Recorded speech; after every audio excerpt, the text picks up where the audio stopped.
दोस्तों आपका स्वागत है हमारे यूट्यूब चैनल इलेक्ट्रिकल ज्ञान में। आज हम जानेंगे कि हमारा जो लोड होता है, घर का जो लोड होता है वो कितने प्रकार का होता है। हमारा जो भार होता है, घर का भार, वो कितने प्रकार का होता है, उसके बारे में आज हम जानेंगे। तो चलिए वीडियो को शुरू करते हैं। हमारा जो लोड होता है वो होता है, हमारा जो टाइप्स ऑफ लोड होता है वो 3 प्रकार का होता है। एक होता है रेजिस्टिव लोड, और एक होता है इंडक्टिव लोड, एक होता है कैपेसिटिव लोड। हमारा जो हाउस वायरिंग या इंडस्ट्रियल वायरिंग में जो हमारा टाइप बेसिकली 3 प्रकार का हमारा लोड होता है। एक इंडक्टिव लोड, एक एक रेजिस्टिव लोड, एक इंडक्टिव लोड, एक कैपेसिटिव लोड। तो रेजिस्टिव लोड का जो सिंबल होता है वो रजिस्टर का मान से होता है, रजिस्टर के हिसाब से होता है, मतलब कि ई रजिस्टर। इसका सिंबल होता है रजिस्टर के प्रकार का होता है। इंडक्टिव लोड का जो सिंबल होता है, मतलब इंडक्टिव लोड उसे कहते हैं जहाँ हमें कॉइल का प्रयोग होता है, तो उसको हम इंडक्टिव लोड कहते हैं। इंडक्टिव लोड का कॉइल जैसा आपका सिंबल रहेगा इस तरह। ये हो गया इंडक्टिव लोड का सिंबल, और ये हो गया रजिस्टिव लोड का सिंबल। फिर अच्छा से बना देते हैं। तो रजिस्टिव लोड का सिंबल इस रजिस्टिव के प्रकार होता है, रजिस्टर के प्रकार होता है। और हमारा कैपेसिटर का जो सिंबल होता है वो कैपेसिटर के हिसाब से होता है। तो ये हमारा हो गया कैपेसिटर लोड का सिंबल, ये हो गया इंडक्टिव लोड का सिंबल, और ये हो गया रजिस्टिव लोड का सिंबल। तो हमारा बेसिकली 3 प्रकार का लोड होता है, resistive load, inductive load, capacitive load. आप जानेंगे कि रजिस्टिव लोड में क्या क्या होता है।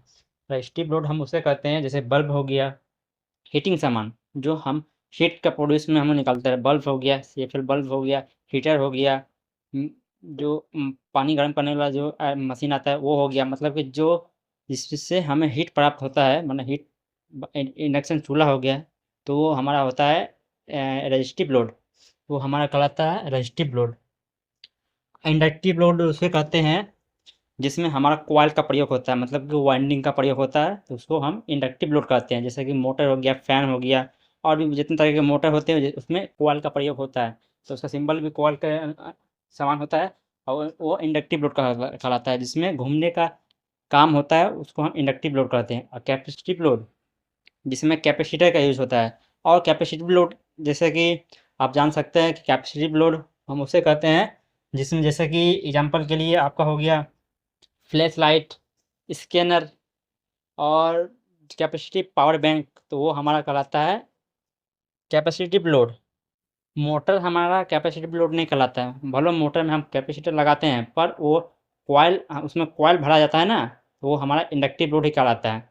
तो हमारे जो घूमने वाला जो जितना भी सामान होता है, मोटर से लेकर फैन से लेकर सब, वो हमारा इंडक्टिव लोड कहलाता है। और जो हमें हीट प्रोड्यूस करवाता है, जैसे बल्ब हो गया, और इंडक्शन हो गया, इंडक्शन चूल्हा हो गया, तो हीट से हम काम लेते हैं। और पानी गर्म करने वाला आयरन हो गया, जो आयरन सोल्डरिंग आयरन हो गया, सब क्या करता है, हीट ऑब्जेक्ट देता है, तो वो हमारा हो गया कि रजिस्टिव लोड। अब इसका हम वेक्टर डायग्राम भी बनाएंगे कि रजिस्टिव लोड का वेक्टर डायग्राम किस प्रकार बनता है, कैपेसिटिव लोड का वेक्टर डायग्राम किस प्रकार बनता है, और इंडक्टिव लोड का कैपेसिटर डायग्राम किस प्रकार बनता है, वेक्टर डायग्राम किस प्रकार बनता है। तो वेक्टर डायग्राम आपको दिखाते हैं। जो रजिस्टिव लोड का जो वेक्टर डायग्राम बनता है, रजिस्टिव लोड में होता क्या है ना, जो हीटिंग, जो बल्ब हो गया, आयरन हो गया, सोल्डरिंग आयरन हो गया, हीटिंग जितना भी सामान होता है वो रजिस्टिव लोड में कहलाता है। रजिस्टिव लोड में होता क्या है ना, करंट और वोल्ट जो हमारा है वो साथ में चलता है। करंट और वोल्ट दोनों साथ में चलता है हमारा रजिस्टिव लोड में।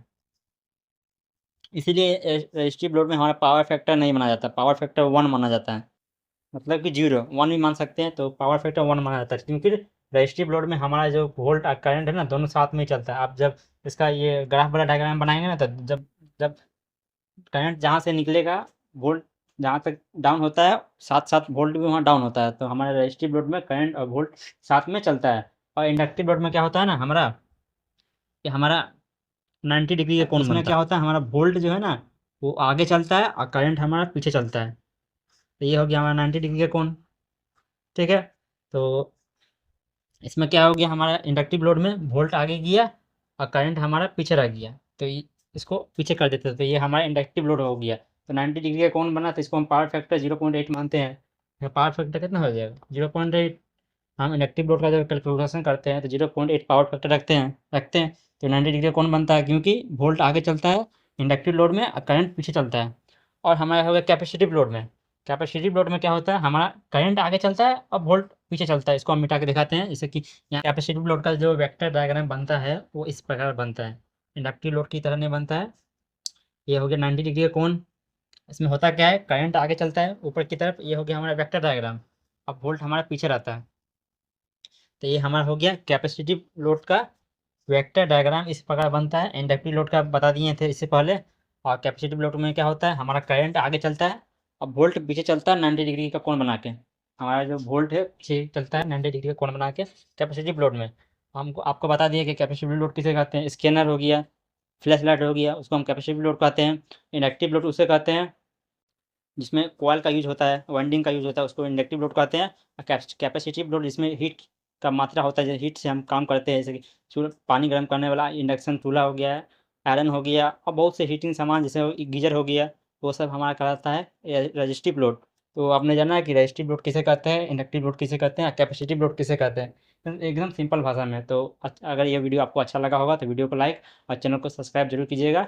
इसी तरह वीडियो पाने के लिए कमेंट बॉक्स में कमेंट करें। मिलते हैं नेक्स्ट वीडियो में। Thanks for watching the videos.